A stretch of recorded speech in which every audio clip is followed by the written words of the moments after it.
Supreme court of India Bharat का सर्वोच्च न्यायालय में जो है सुप्रीम कोर्ट असिस्टेंट के पोस्ट पे वैकेंसी निकाली गई है। इसका आवेदन भी स्टार्ट हो चुका है। हम आपको इस वीडियो में इस भर्ती से रिलेटेड जो भी इन्फॉर्मेशन है, जैसे कि age limit, salary, qualification, important date, इसके बारे में चर्चा करेंगे। साथ ही साथ हम बात करेंगे कि कैसे आपको फॉर्म को अप्लाई करना है। एक लाइव में आपको जो है फॉर्म भर के ही बताऊंगा, ताकि आपको फॉर्म फिल करने में किसी प्रकार के मिस्टेक न हो और आप आसानी से जो है इस भर्ती के लिए फॉर्म को अप्लाई कर सके। ये वैकेंसी फ्रेंड्स ऑल इंडिया है। आप किसी भी राज्य से आते हैं तो आप इस भर्ती के लिए फॉर्म को अप्लाई करेंगे। इसका जो लास्ट डेट है फॉर्म भरने का वो जो है 8 मार्च 2025 रखा गया है। जूनियर कोर्ट असिस्टेंट पद का नाम है। ग्रुप बी नॉन गेजेटेड आपका पोस्ट रहने वाला है। लेवल 6 की सैलरी मिलेगी। बेसिक पे आपका 35,400 होगा और उसमें अलाउंसेस वगैरह जो ऐड होगा सब चीज मिला के आपका स्टार्टिंग सैलरी 72,040 रुपए आपको यहाँ पे बताया गया है। जो एग्जिस्टिंग रेट है उसके अनुसार इसमें जो है 4200 ग्रेड पे आपकी सैलरी जो है देखने को मिलेगी। तो सैलरी के मामले में जबरदस्त भर्ती है। बात करें क्वालिफिकेशन की तो बैचलर डिग्री है। आपने बैचलर डिग्री किया होगा किसी विषय से, किसी भी स्ट्रीम से, तो फॉर्म को भरेंगे। आपके पास टाइपिंग होनी चाहिए, जैसे कि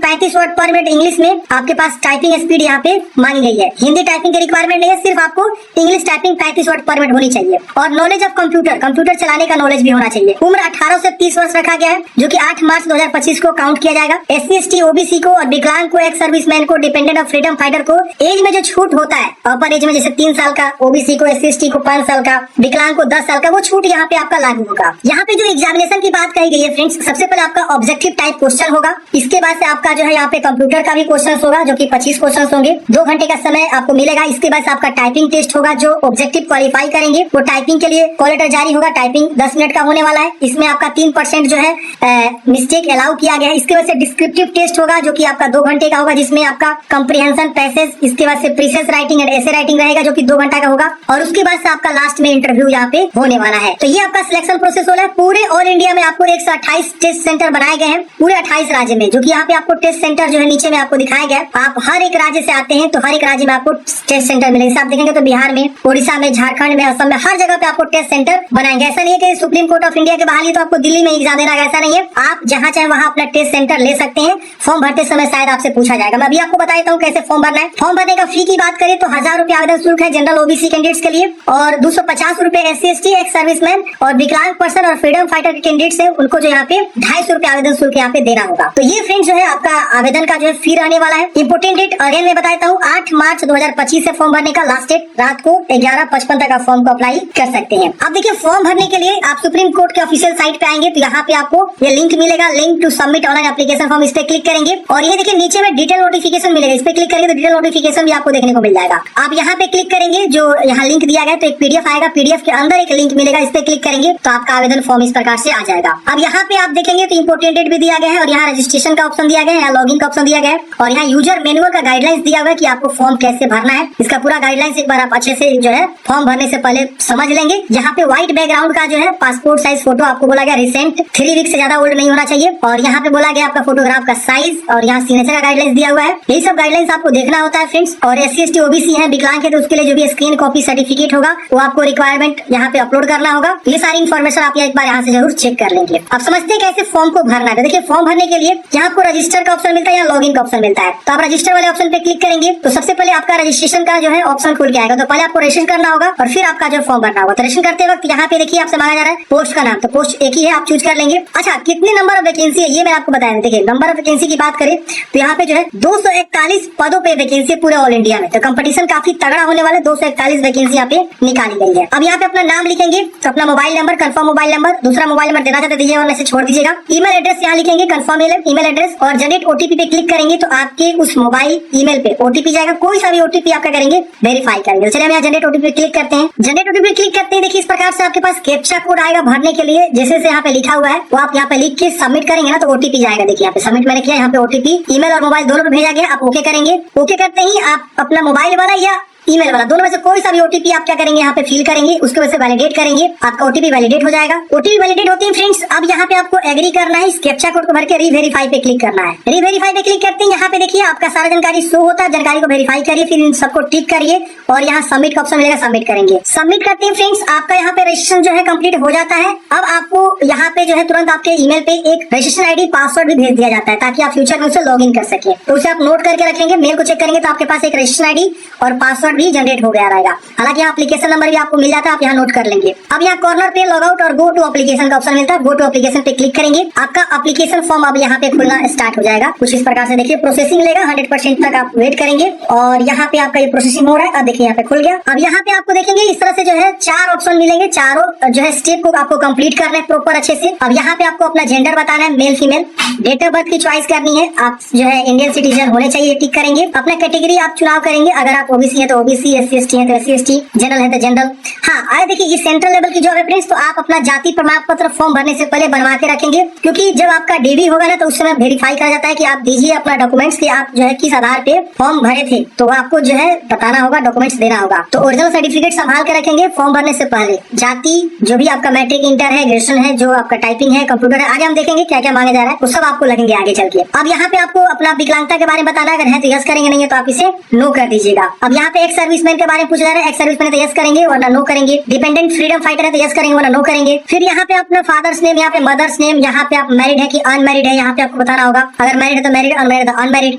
आपका रिलीजियन क्या है, फिर यहाँ पे आपको गवर्नमेंट एक ID प्रूफ चूज करना है, जैसे कि पेन, वोटर या पासपोर्ट या DL, जो भी ID प्रूफ देना चाहते हो आप उसका चुनाव करेंगे। मान लिया आप पैन कार्ड चूज करना चाहते हो, पैन कार्ड चूज करेंगे और पेन संख्या यहाँ पे आपको लिख देना है। अगर आप वोटर ID कार्ड चूज करेंगे तो वोटर संख्या लिख देंगे। यहाँ आपको एग्जाम सेंटर का चॉइस करना है, जो कि 3 प्रीफरेंस देना है। तो मैंने आपको एग्जाम सेंटर दिखाया है, उसमें से कहीं आप जहां मन वहां आप चुनाव कर सकते हैं। हालांकि 3 चूज करना है, तीनों में से कहीं एक जगह आपका जो एग्जाम सेंटर आपको जाएगा, तो वहाँ पे आप जा सकते हैं एग्जाम देने के लिए। अब जहाँ पे भी दे दे तीनों में से। अब यहाँ पे आप नीचे आएंगे तो यहाँ पे आपको जो है अपना अकाउंट डिटेल्स देना होगा। तो यहाँ पे name of the account holder, अपना नाम लिखेंगे और बैंक नेम लिखेंगे, ब्रांच नेम लिखेंगे और यहाँ अकाउंट नंबर लिखेंगे और IFSC कोड लिखेंगे। तो ये आप अपना जो है बैंक डिटेल्स यहाँ पे दे दीजिएगा। उसके बाद यहाँ पे आपको सेव एंड नेक्स्ट करना है। सेव एंड नेक्स्ट करते हैं फ्रेंड्स, ये आपका स्टेप कंप्लीट हो जाता है। अब आपको अगला स्टेप आता है कम्युनिकेशन एड्रेस भरने का और यहाँ पे परमानेंट एड्रेस भरने का। तो कम्युनिकेशन एड्रेस आपका जो भी है आप यहाँ पे फिलअप करेंगे, जो भी लाइन 1, लाइन 2, 2 लाइन यूज करते हो, प्रॉपर एड्रेस को आपको लिख देना है। फिर यहाँ कंट्री चूज करेंगे, फिर यहाँ राज्य चूज करेंगे, फिर यहाँ पे आपको डिस्ट्रिक्ट चूज करना है, किस जिला से आप बिलोंग करते हैं, फिर यहाँ पोस्टल कोड लिखना है। और यहाँ पूछ रहा है कि आपका परमानेंट एड्रेस सेम है कोरेस्पोंडेंस की तरह, तो इसको टिक करेंगे। ऊपर वाला सेम कॉपी हो जाएगा नीचे की तरफ, नहीं है तो आप इसे नो कर सकते हैं। और डिफरेंट एड्रेस अगर है परमानेंट तो आप यहाँ डिफरेंट लिख सकते हैं। तो अपना प्रॉपर एड्रेस यहाँ पे लिख लीजिएगा, फिर यहाँ पे सेव एंड नेक्स्ट करना है। अब अगले स्टेप में फ्रेंड्स यहाँ पूछ रहा है कम्युनिकेशन डिटेल्स के आगे आप क्वालिफिकेशन आ गया। ये देखिए दोनों हमारा कंप्लीट हो गया तो ग्रीन हो गया। अगले स्टेप में आपको मैट्रिक की जानकारी भरना है। तो किस बोर्ड से आपने जो है मैट्रिक किया हुआ ये आपको यहाँ पे बता देना है। जैसे हमने यहाँ पे बिहार बोर्ड चूज किया, BSCB पटना। अब हम क्या करेंगे, यहाँ पे जो है अपना क्वालिफिकेशन चूज करेंगे। तो यहाँ पे आपको मैट्रिकुलेशन ऑप्शन आएगा या SSC आएगा या SSLC आएगा, अलग अलग जगह पे अलग अलग नाम है, तो अपने अकॉर्डिंग यहाँ चुनाव कर लीजिएगा। फिर यहाँ पे पासिंग ईयर बताना है कि आप कौन से ईयर में पास आउट किए थे मैट्रिकुलेशन। फिर यहाँ पे इंस्टीट्यूट नेम बताएंगे और यहाँ पे आपका परसेंटेज है तो परसेंटेज चूज करेंगे। ऑब्टेन्ड मार्क मतलब आपको मैट्रिक में कितना नंबर मिला हुआ है, कितना का था, तो इस तरह से परसेंटेज आ जाएगा। इंस्टीट्यूट नेम में क्या आपने विद्यालय का नाम लिखना है जहाँ से आपने मैट्रिक की पढ़ाई किया हुआ। अगर आपका CGPA है तो CGPA चूज करके CGPA की जानकारी भरेंगे। CBSE वालों के पास CGPA हो सकता है या ग्रेड हो सकता है, तो अपने अकॉर्डिंग यहाँ पे ग्रेड है तो ग्रेड पॉइंट आप यहाँ पे बताएंगे। तो अपने अकॉर्डिंग जो भी आप यहाँ पे भरेंगे। फिर यहाँ पे आपको एजुकेशन क्वालिफिकेशन में जो आपका डिग्री का क्वालिफिकेशन मांगा गया है वो आपको बताना है। तो ग्रेजुएशन डिग्री यहाँ पे आएगा, आप चूज करेंगे। और यहाँ पे इंस्टीट्यूट नेम मतलब आप अपना कॉलेज का नाम लिखेंगे जहाँ से आपने पढ़ाई किया। Mode of education full time की पार्ट टाइम कोरेस्पोंडेंस आपको बताना है। यहाँ पे फुल टाइम मोस्टली लोग करते हैं, बहुत लोग जो है पार्ट टाइम करते हैं। पार्ट टाइम जैसे कि इग्नू हो गया या बिहार में आपका और भी बहुत सारा यूनिवर्सिटी है, नालंदा ओपन यूनिवर्सिटी है, तो वो सब पार्ट टाइम वाला होता है जो अपने जॉब के साथ साथ या और किसी वर्क के साथ साथ जो है पार्ट टाइम कर लेते हैं। तो अपने अकॉर्डिंग चुनाव करेंगे। सब्जेक्ट आपका क्या है, तो ये सब्जेक्ट आप ग्रेजुएशन में क्या पढ़ाई किए हैं वो पूरा सब्जेक्ट का नाम यहाँ पे लिख दीजिएगा। Month and year of joining मतलब आपने जो है ग्रेजुएशन कब जो है ज्वाइनिंग किया वो आपको यहाँ पे लिखना है। जो भी ये मतलब आपके पास डॉक्यूमेंट्स है, डॉक्यूमेंट्स के अकॉर्डिंग ये जानकारी आपको लिखना होगा कि कब आपने जो है अपना ग्रेजुएशन मतलब स्टार्ट किया, ग्रेजुएशन की पढ़ाई कब से स्टार्ट हुई, वो आप यहाँ से चुनाव कर लेंगे। उसके बाद से आपको जो है क्या करना है यहाँ पे month and year of passing. तो लास्ट ईयर का जो आपका सर्टिफिकेट होगा ना उस पे पासिंग ईयर मंथ रहता है, वो आप यहाँ वहीं से देख के आप यहाँ पे चूज कर लेंगे। तो ये आपको सही से भरना होगा। देखिए जो भी जानकारी आप भरेंगे ना वो बिल्कुल सही सटीक भरेंगे, क्योंकि बाद में दिक्कत हो जाती है अगर आपका DV में कोई भी मिसमैच हो गया। तो मान लीजिए आपने यहाँ कुछ और जानकारी दिया हुआ है, DV में कुछ और आप जानकारी शो कर रहे हैं, तो उस तरह से आपको फॉर्म रिजेक्ट हो जाते हैं, आप वहीं पे छट जाते हैं। समझ रहे हैं? तो ये चीजें आपको ध्यान रखना है। फिर यहाँ पे आपको वही परसेंटेज और यहाँ पे परसेंटेज ऑफ मार्क्स क्या आपका ग्रेजुएशन वो आपको बता देना है। अगर आपका किसी का ग्रेड है सिस्टम है तो आप क्या करेंगे, परसेंटेज में कैलकुलेट कर लेंगे और उसके बाद परसेंटेज में लिखना होगा, क्योंकि ग्रेजुएशन वाले सेक्शन में आपका सिर्फ परसेंटेज लिखने का ऑप्शन आ रहा है, ग्रेड या CGPA वगैरह लिखने का ऑप्शन नहीं आ रहा है। तो जिनका ग्रेड CGPA है वो क्या करेंगे, परसेंटेज में कन्वर्ट कर लेंगे। अब यहाँ पे आपको पूछा जा रहा है कि do you have a minimum speed of 35 word पर मिनट इंग्लिश टाइपिंग कंप्यूटर, आपको यस कर देना है। आपके पास कंप्यूटर का नॉलेज है, आपको यस कर देना है। फिर यहाँ पे 7 कर देना है। अब अगले स्टेप में यहाँ पे passport size photograph upload upload करनी है, जो कि मैंने आपको पहले ही बताया कि पासपोर्ट साइज का जो इमेज यहाँ पे बताया गया अपलोड करने का, वो यहाँ पे आपको बताएगा कि व्हाइट बैकग्राउंड होना चाहिए, 3 वीक से ज्यादा ओल्ड नहीं होना चाहिए, और यहाँ पे कलर पिक्चर होना चाहिए आपका, और यहाँ पे बताया गया कि 100 से 200 KB के बीच आपका जो साइज होना चाहिए, 3.5 से 4.5 सेंटीमीटर के हाइट में आपका यहाँ पे साइज बोला गया है। इस तरह से सिग्नेचर के बारे में बोला गया कि ब्लैक या ब्लू इंक से आपको जो है यहाँ पे व्हाइट पेपर पे साइन करके स्कैन करके आपको अपलोड करना है। ये 80 से 150 KB के बीच आपका JPG फॉर्मेट में बोला गया है। तो यहाँ पे आप क्लिक करेंगे तो यहाँ पे भी आपको देखिए इंस्ट्रक्शन दिया गया है, और यहाँ पे आप जो है फाइल को चूज करेंगे, यहाँ पे भी KB की जानकारी दिया गया है, 200 DPI पे होना चाहिए। तो आप क्या करेंगे, अपना फोटो को यहाँ पे चूज करेंगे, चूज करते ही फोटो अपलोड हो जाएगा। इस तरह से सिग्नेचर को भी अपलोड करेंगे। इसके वजह से मैट्रिक का जो सर्टिफिकेट या मार्कशीट कोई एक आपको अपलोड करना है, और इसका जो है बताया गया कि 100 से 1 MB के बीच PDF में भी अपलोड कर सकते हैं, JPG में भी अपलोड कर सकते हैं। तो आप यहाँ पे चूज कर लेंगे। इसके वजह से डिग्री का जो है सर्टिफिकेट, जो भी आपका ग्रेजुएशन का सर्टिफिकेट है, उसको आप यहाँ पे अटैच करेंगे सेम फॉर्मेट में। और यहाँ caste certificate SC ST OBC जिसमें कैटेगरी से आप आते हैं, अपना कास्ट सर्टिफिकेट यहाँ पे क्या करेंगे, आप अपना अपलोड करेंगे। तो ये भी आपको जो है PDF या JPG 100 से 1 MB के बीच होना चाहिए।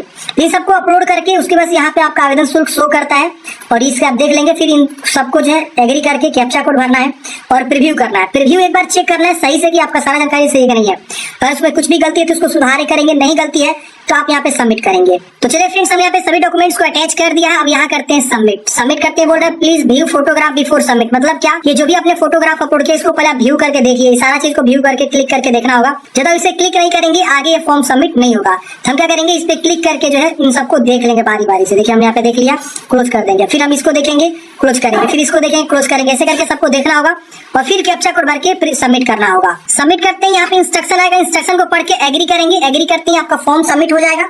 अब यहाँ पे आपको इस प्रकार से बिल्डेक्स आ जाएगा। आप एक बार अच्छे से जो है इसको पढ़ेंगे, और पढ़ने के बाद से फ्रेंड्स यहाँ पे आपको जो है बहुत सारा ऑप्शन मिलेगा, UPI QR code, debit card, net banking. यहाँ पे आप जो है ध्यान से पेमेंट करेंगे। आप चाहे तो QR कोड जनरेट करके भी पेमेंट यहाँ पे कर सकते हैं। यहाँ पे कोई भी QR कोड आप यहाँ पे जनरेट कर सकते हैं, और स्कैन करके आपके फोन पे गूगल पे से स्कैन करके पेमेंट जमा कर सकते हैं। पेमेंट जमा करने के बाद से फ्रेंड्स आपका फाइनल प्रिंट आउट निकल जाएगा, और उसके बाद आप प्रिंट आउट निकाल के हार्ड कॉपी सुरक्षित अपने पास रख लेंगे। तो इस तरह से हमने बात किया सुप्रीम कोर्ट ऑफ इंडिया में जो वैकेंसी निकाली गई कोर्ट असिस्टेंट की, उसके लिए कैसे आपको फॉर्म को अप्लाई करना हमने प्रॉपर आपको जानकारी दिया है। आपके मन में कोई भी डाउट्स है, कमेंट है, कमेंट बॉक्स में पूछ लीजिएगा फ्रेंड्स। मिलते हैं किसी नेक्स्ट वीडियो में। जय हिंद, आपका दिन शुभ हो।